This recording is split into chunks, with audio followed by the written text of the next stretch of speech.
l'injustice. Sur Twitter, Antoine Léaum a reproché à Elisabeth Borne d'utiliser sa cigarette électronique en pleine séance sur la motion de censure. Preuve à l'appui, le responsable de la communication de Jean-Luc Mélenchon a tenu à souligner le traitement de faveur reçu par la première ministre. Et dire que c'est aux insoumis qu'on fait des leçons de maintien, a-t-il écrit sur le réseau social. C'est poli et respectueux du Parlement ? En décembre dernier, la chef du gouvernement s'était déjà attiré les foudres de Maxime Minot, membre des Républicains et député de la 7e circonscription de l'Oise. Sur Twitter, l'homme politique avait lui aussi exprimé sa frustration face aux habitudes de la locataire de Matignon.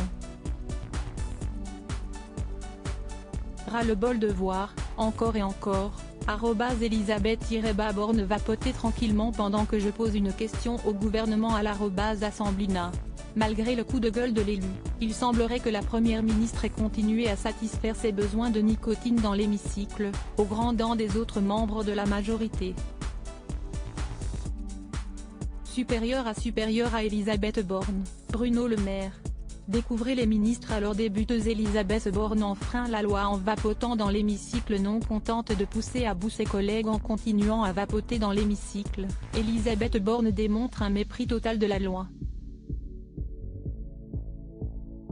Pour rappel, l'article L. 3513-6 du Code de la santé publique spécifie qu'il est interdit de vapoter sur les lieux de travail fermés et couverts à usage collectif.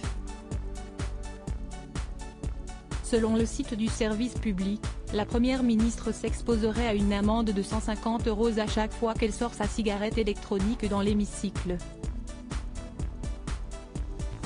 Le fait de vapoter dans un lieu à usage collectif est puni de l'amende pouvant aller jusqu'à 150 €. Article écrit en collaboration avec 6 médias. Crédit photo, Stéphane Le Mouton.